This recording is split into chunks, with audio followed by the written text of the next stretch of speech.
Hello বন্ধুরা, আমাদের সৃষ্টিকর্তা তার প্রতিটি সৃষ্টিকে এমন কিছু অঙ্গ-প্রত্যঙ্গ দিয়েছে যা প্রতিটি প্রাণীকে নিজের জীবন রক্ষা করতে সাহায্য করে। আবার কখনো কখনো সেই সব অঙ্গ-প্রত্যঙ্গ দিয়ে শিকার ধরে ক্ষুধা নিবারণ করতে হয়।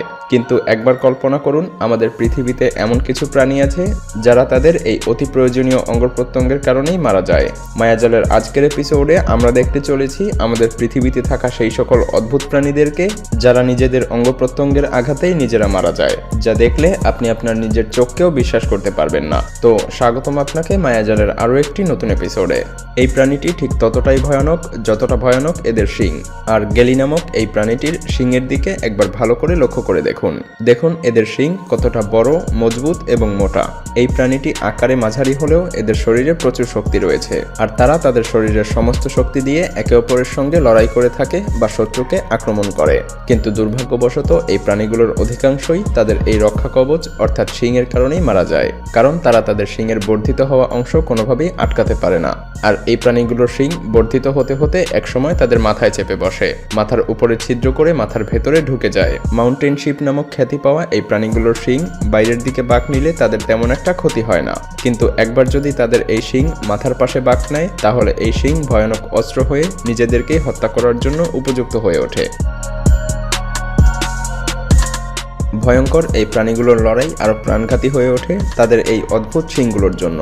আর এই ভয়ঙ্কর শিং বিশিষ্ট প্রাণীটির নাম হলো রেইনডিয়ার, যা হরিণের একটি প্রজাতি। এই প্রজাতির হরিণ যখন একে অপরের সঙ্গে লড়াই করে তখন মুহূর্তেই তাদের ভয়ঙ্কর শিংয়ের আঘাতে লড়াই করতে থাকা যে কোনো একটি হরিণ মারা যাওয়া খুবই স্বাভাবিক ব্যাপার। এই প্রজাতির হরিণের শিং এতটাই বড় এবং বিপজ্জনক যে এই হরিণ যদি কোনো মানুষকে আক্রমণ করে তবে সেই মানুষের প্রাণনাশের প্রবল সম্ভাবনা থেকে যায়। প্রজননের সময় এই প্রাণীগুলো একে অপরের সঙ্গে সবথেকে বেশি লড়াই করে। এদের লড়াইয়ে যদিও কখনো কখনো একটি হরিণ মারা যায়, তবে মাঝে মধ্যে দ্বিতীয় হরিণটি প্রথম হরিণটির সাথেই মারা যায়। আর তার মারা যাওয়ার কারণ হলো লড়াই করতে থাকা সেই মৃত হরিণের শিংয়ের সাথে তার নিজের শিং ভয়ানকভাবে আটকে যায় এবং সে কোনোভাবেই তার এই শিং ছাড়াতে পারে না। প্রায়ই বরফের এলাকায় এই প্রজাতির হরিণকে একে অপরের সাথে আটকে থাকা অবস্থায় মৃত পড়ে থাকতে দেখা যায়। তবে মাঝে মধ্যে এদের লড়াইয়ের সময় মানুষ এসে তাদের লড়াই থামিয়ে দেয়, এতে করে অনেক হরিণ প্রাণে রক্ষা পায়। আমাদের পৃথিবীতে অনেক অদ্ভুত অঙ্গ-প্রত্যঙ্গ বিশিষ্ট প্রাণী রয়েছে, আর ঠিক তেমনই একটি প্রাণী হলো বাবিরুসা, যা পৃথিবী জুড়ে ডিয়ার পিগ নামে পরিচিত। এটাকে দেখতে যদিও শূকরের মতো মনে হয়, কিন্তু এগুলো প্রকৃতপক্ষে শূকর নয়। এই প্রাণীটির সবচাইতে বড় শত্রু হিসেবে আত্মপ্রকাশ করে তার নিজের নাকের উপরে গজানো শিং, কারণ তার নাকের উপরে থাকা এই শিং তার পুরো জীবদ্দশায় বাড়তে থাকে, আর বাড়তে বাড়তে একসময় সেটা গিয়ে মাথার ওপরে গিয়ে গেঁথে যায়। শুরুর দিকে তাদের ভয়ানক ব্যথার সৃষ্টি হয়, কিন্তু পরবর্তীতে এই প্রাণীটা তার নিজের শরীরের অংশের আঘাতেই মারা যায়। একবার কল্পনা করে দেখুন এরকমটা যদি মানুষের সাথে হতো তাহলে কেমন হতো। তবে মাঝে মধ্যে এসব প্রাণীদের বেশিরভাগই একে অপরের সঙ্গে লড়াই করার সময় বৃদ্ধিপ্রাপ্ত এই শিংগুলো ভেঙে যায়, আর এতে করে তাদের আয়ু আরও কিছুটা বৃদ্ধি পায়। তবে খুব অল্প সংখ্যক এই প্রজাতির প্রাণী নিজের খেয়াল খুশি মতো কোনো কিছুর সঙ্গে আঘাত লাগিয়ে তাদের এই ভয়ঙ্কর বৃদ্ধিপ্রাপ্ত শিংটি ভেঙে ফেলতে পারে। একবার কল্পনা করে দেখুন কোনো প্রাণীর মৃত্যুর কারণ হয়ে দাঁড়ায় তার নিজের পায়ের নখ, আর এই প্রাণীগুলোর তালিকায় গাধাও রয়েছে। জংলি গাধার পায়ের নখ খুবই দ্রুত বৃদ্ধি পেতে থাকে।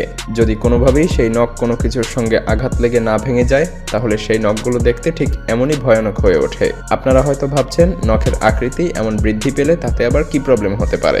এই প্রাণীগুলোর পায়ের নখের এমন অস্বাভাবিক বৃদ্ধির ফলে এরা ভারসাম্য বজায় রেখে হাঁটতে পারে না। তাছাড়া শিকারী প্রাণীদের আক্রমণে প্রাণপণে দৌড়ানোর পরেও পালাতে সক্ষম হয়ে ওঠে না। তবে চিড়িয়াখানাতে থাকা গাধাগুলোর খুব বেশি একটা সমস্যা হয় না, কারণ তাদের নখগুলোকে অস্বাভাবিক বৃদ্ধির আগেই কেটে ফেলা হয়। প্রতি 6 থেকে 10 সপ্তাহের মধ্যেই গাধার পায়ের নখ কেটে ফেলা উচিত, তা না হলে অস্বাভাবিকভাবে বৃদ্ধি পেতেই থাকবে। আর যে মানুষগুলো গাধাকে ব্যবহার করে বিভিন্ন গাড়ি চালিয়ে থাকে তারা সেই গাড়িগুলো সঠিকভাবে পরিবহন করতে পারবে না। জংলি গাধাগুলো আজ প্রায় বিলুপ্তির পথে, আর তার অনেক বড় কারণ তাদের অস্বাভাবিকভাবে বৃদ্ধি পাওয়া এই পায়ের নখগুলো।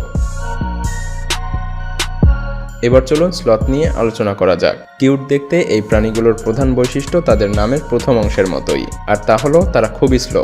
তারা বিভিন্ন গাছে এমনভাবে মুভ করে দেখে যেন মনে হয় এদের মতো অলস প্রাণী আর হতেই পারে না। তারা তাদের জীবনের পুরো সময় প্রায় গাছেই কাটায়। পুরো সপ্তাহে কেবলমাত্র তারা একবার মাটিতে নেমে আসে। আর তারা এতটাই আরামপ্রিয় প্রাণী যে 24 ঘন্টার মধ্যে এরা প্রায় 20 ঘন্টাই ঘুমিয়ে কাটায়। এই প্রাণীগুলো তাদের আরামপ্রিয়তার কারণেই খুবই আস্তে চলাচল করে বলে শিকারী প্রাণীগুলো এদেরকে দেখা মাত্রই সহজভাবেই আক্রমণ করে ধরে ফেলতে পারে। তাছাড়া ঘুমানোর জন্য জীবনের প্রায় পুরো সময়টাই গাছে কাটানোর কারণে মাঝে মধ্যে এরা গাছের বিভিন্ন ডালপালার মাঝখানে খুবই খারাপভাবে আটকে যায়, আর এতে করে তাদেরকে প্রাণ হারাতে হয়। কচ্ছপকে দেখে যেন মনে হয় তার কোনো জায়গায় যাওয়ার বিন্দুমাত্র তাড়া নেই। তাছাড়া শিকারীকে নিয়েও তার তেমন কোনো চিন্তা ভাবনা করতে হয় না, কারণ কচ্ছপকে পরিপূর্ণভাবে ঢেকে রাখা শিল তাকে সম্পূর্ণভাবে সুরক্ষিত রাখে। এজন্যই সে সব ধরনের শিকারী প্রাণী থেকে রক্ষা পেয়ে যায়। কিন্তু একবার কল্পনা করে দেখুন, এই কচ্ছপগুলোর অধিকাংশই তাদের এই সুরক্ষা কবচের কারণেই মারা যায়। কিভাবে সেটা বুঝে উঠতে পারছেন না তো? খুলে বলছি। বিশাল আকারের কচ্ছপগুলো যখন উল্টে পড়ে যায় তখন তারা তাদের শিল্ডের কারণে আর সোজা হয়ে দাঁড়াতে পারে না। এতে করে তারা চিত হয়েই পড়ে থাকে। ফলে দীর্ঘদিন ধরে খেতে না পাওয়া সহ আরো বিভিন্ন কারণে তারা মারা যায়। তবে ছোট ছোট কচ্ছপগুলো উল্টে পড়ে গেলে খুবই সহজেই ভারসাম্য বজায় রেখে আবার উঠে দাঁড়াতে পারে, কারণ ছোট অবস্থাতে কচ্ছপের ফ্লেক্সিবিলিটি বজায় থাকে। কিন্তু বড় সাইজের কচ্ছপগুলোর পক্ষে সেটা আর সম্ভব হয় না। ভেড়াটির দিকে লক্ষ্য করে দেখুন, এটার শরীরে কি পরিমাণ লোম গজিয়েছে।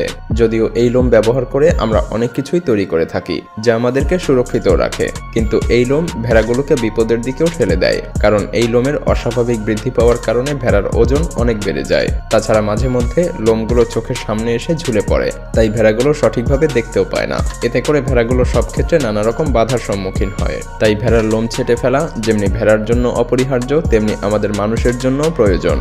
স্বাভাবিক হারে বৃদ্ধি পাওয়া লোমগুলোর জন্য ভেড়াগুলো ঠিকঠাকভাবে শুতেও পারে না। প্রাকৃতিকভাবে সৃষ্টি হওয়া লোমগুলো ভেড়াগুলোর জন্য জঞ্জালে পরিণত হয়।